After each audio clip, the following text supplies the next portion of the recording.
Previously on Dark Side of the Ring. If you're a wrestling fan, how could you not be a fan of Chris Benoit's work? With a headbutt directly to the heart! This is my favorite page because this is the love that Chris and Nancy always had. Chris was always very much a great father, very much about his family. He was my hero, you know? I looked up to him.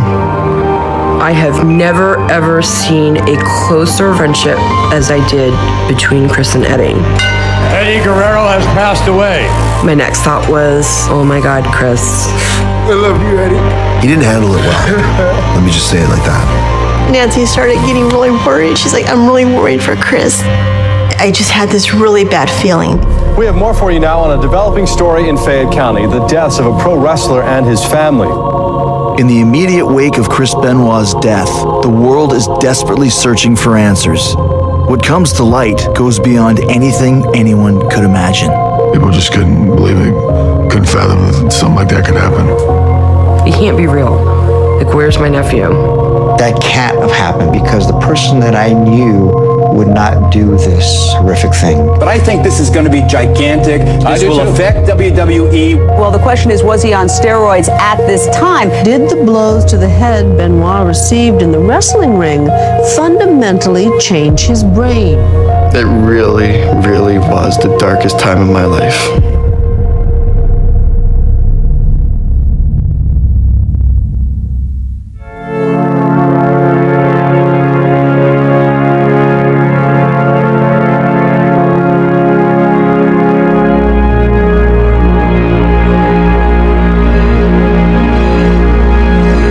Fayette County, Georgia. It's a laid-back community. It's more of a family atmosphere. Not a whole lot of crime. It's pretty peaceful. My name is Larry Alden. I was with the Fayette County Sheriff's Office. I was a lieutenant in charge of the shift that was working the day of the Benoit incident. I had been a detective for about 15 or 20 years. I'd probably see Chris Benoit once or twice a week at the gym, which was right in the middle of Fayetteville. He didn't talk a lot, and he was pretty focused on getting his workout in. I never heard anything about him. I didn't even know where he lived at until the call came out on the radio that day. My name is Dennis Fagan. I run the security for World Wrestling, and one of our wrestlers that lives down there is missing. And what's his name? Chris Benoit. Okay, and he's a wrestler? Yes, what happened, he's a very religious gentleman, and yesterday he was supposed to show up at a pay-per-view and never got on the plane, never showed up. It's out of character for him. All right, we'll go ahead and send somebody out there to check on him. If you want to call us back in like 45 minutes or so. If he's there, we'll tell him to give you a call. I was in my patrol car just riding around the county, and it was pretty close to the area when the call went out. I wasn't thinking of anything other than a welfare check, or maybe he was sick, maybe drunk, didn't really know what. I pulled up on scene about time the neighbor was walking over, and I walked up to them, and I asked if she had seen Mr. Benoit or anybody. And she said, it's been 3 or 4 days since I've seen anybody over there. There was 2 large canines in the yard. If I remember correctly, they were German Shepherds. We asked her if there was any place she could put the dogs at so we could go up there and do the welfare check. And she said, oh yeah, me and the dogs get along great. I feed them whenever they're out of town. And she jumped the fence, dogs right there with her. She walked them in there, never had to take a hold to them. It was taking a little longer than I thought it should take. But then she came running out the door, screaming that Daniel's dead, Daniel's dead. I went from just being a regular welfare check, okay, we got something more serious here.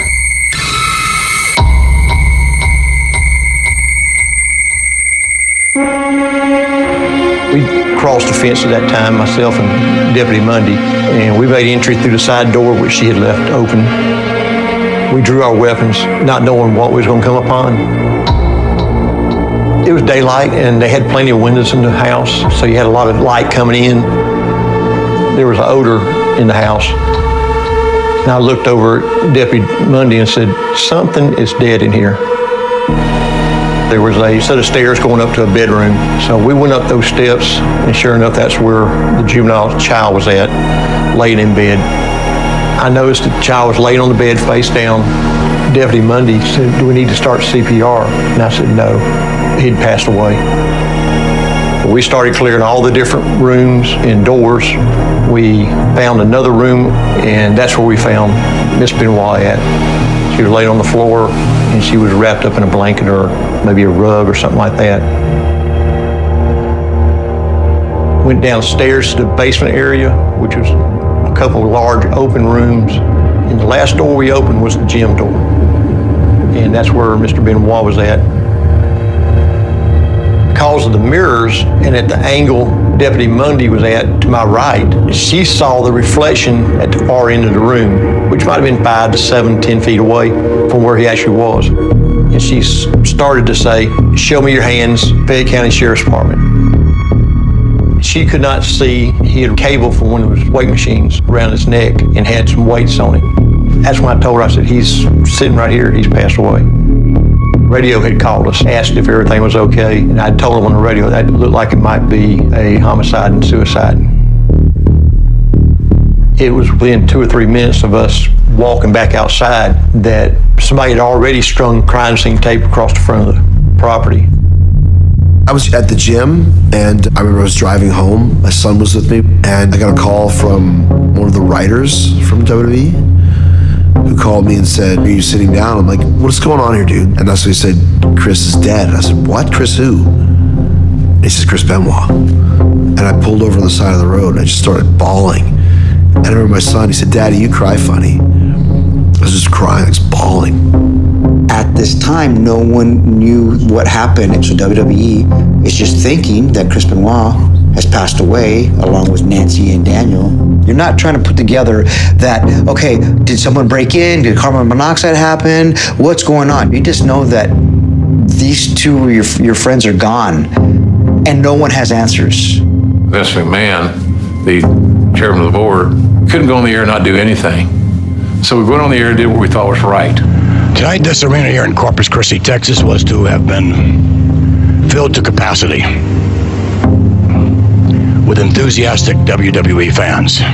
We tried to honor the guy, we tried to honor his family, tried to honor his fans, but we didn't have a full story. Shame on us for that, I guess. So tonight will be a 3-hour tribute to one of the greatest WWE superstars of all time. We just know that Chris Benoit is no longer with us, and neither is his family. Of course, I'm going to pay tribute to my friend. And I would trust you with me, with my life, with my kids' lives.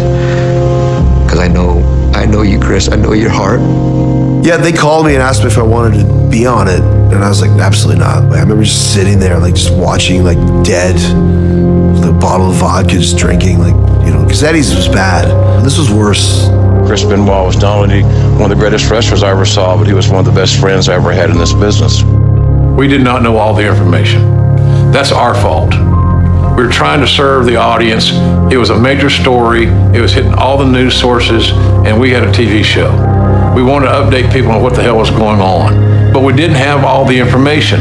But we didn't know we didn't have all the information. We were told from the authorities, here's what happened. Oh, guess what? We were wrong. This is not what happened. Chris was the type of guy you'd want to go to war with. It was hard because at that time, so guys were, you know, in their speeches, you know, praising Chris. Because Chris Benoit was my hero. I love you, Chris. It's interesting to me because when I watched the Raw tribute and everybody was talking about Benoit and how great a performer he was and how amazing he was, but I thought Regal's words on that night were very revealing. Now all I'm willing to say is that Chris Benoit was undoubtedly the hardest working man in professional wrestling. And when you talk to him afterwards, you find out he lived in the same city as Chris and knew a lot about whatever fights Nancy and him had or whatever Chris was going through at the time. And I'm not sure if a lot of people would have noticed it, but knowing what I knew about him, I started thinking, wow, this is not good. My sister had told me to spoil myself and go to the mall and get some makeup and have some wine with lunch and go watch a movie. And I came out of the theater and I turned my phone on and I had like 22 missed calls from my parents. And my parents made sure that they wouldn't tell me anything. They wanted me to be parked in my driveway and inside my house before they told me. And that's how I found out. And then when it finally sunk in, I just absolutely lost control of myself. It was very difficult. Very difficult. I had to go to the hospital and be sedated. I was in Edmonton, and then this number kept calling. My mom's cell phone, unknown number, unknown number, unknown number. And then she finally answered it, and it was the police, the RCMP. So we left, rolled down to the station. She found out first. I see her crying there. She couldn't spit it out, so.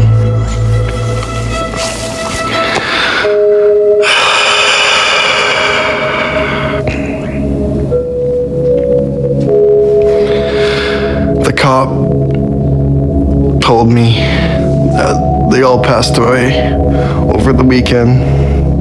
I punched them in the chest.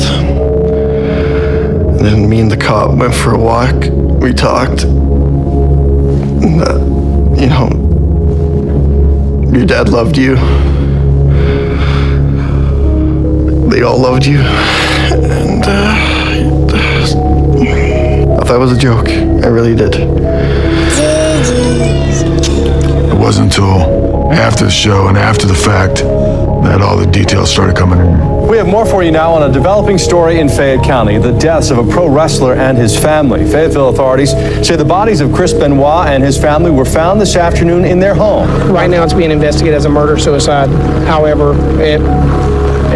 until we get the crime lab reports, it's undetermined exactly what happened. That's when all of this, all of these details start coming out about it's not just him that's dead, it's Nancy, and then Daniel's dead as well. And then that's when it just started getting out of control. The father killed his wife and son and then committed suicide. That's what's happened here. You didn't want to believe it. Can't believe it. Can't be true. But it was.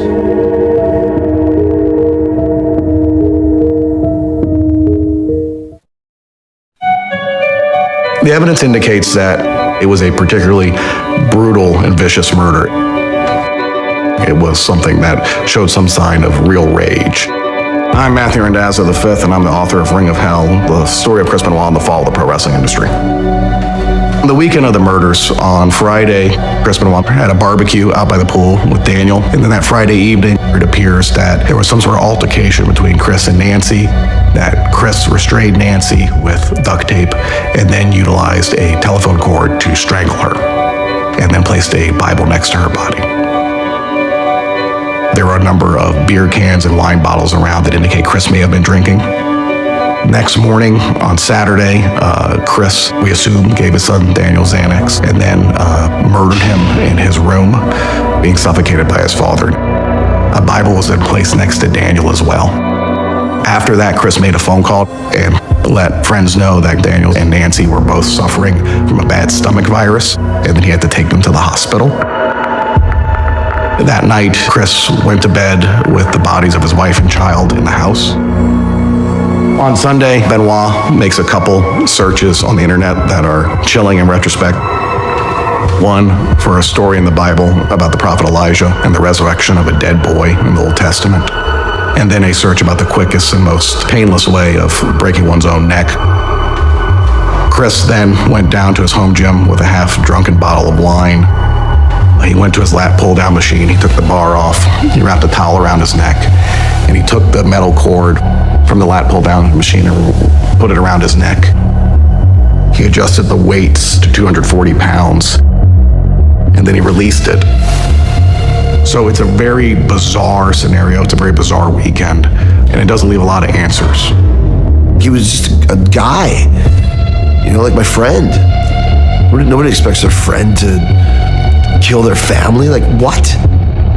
When I found out what had really happened, the shock is just, you can't even believe it. He had put his knee in her back and essentially broke her back. I couldn't fathom how cruel and how much pain she must have gone through and how horrific that must have been for her. It was just unfathomable. if Chris did give Daniel that, medication or prescription pills and suffocate him, like, shame on him. Daniel was innocent in all this. We were hearing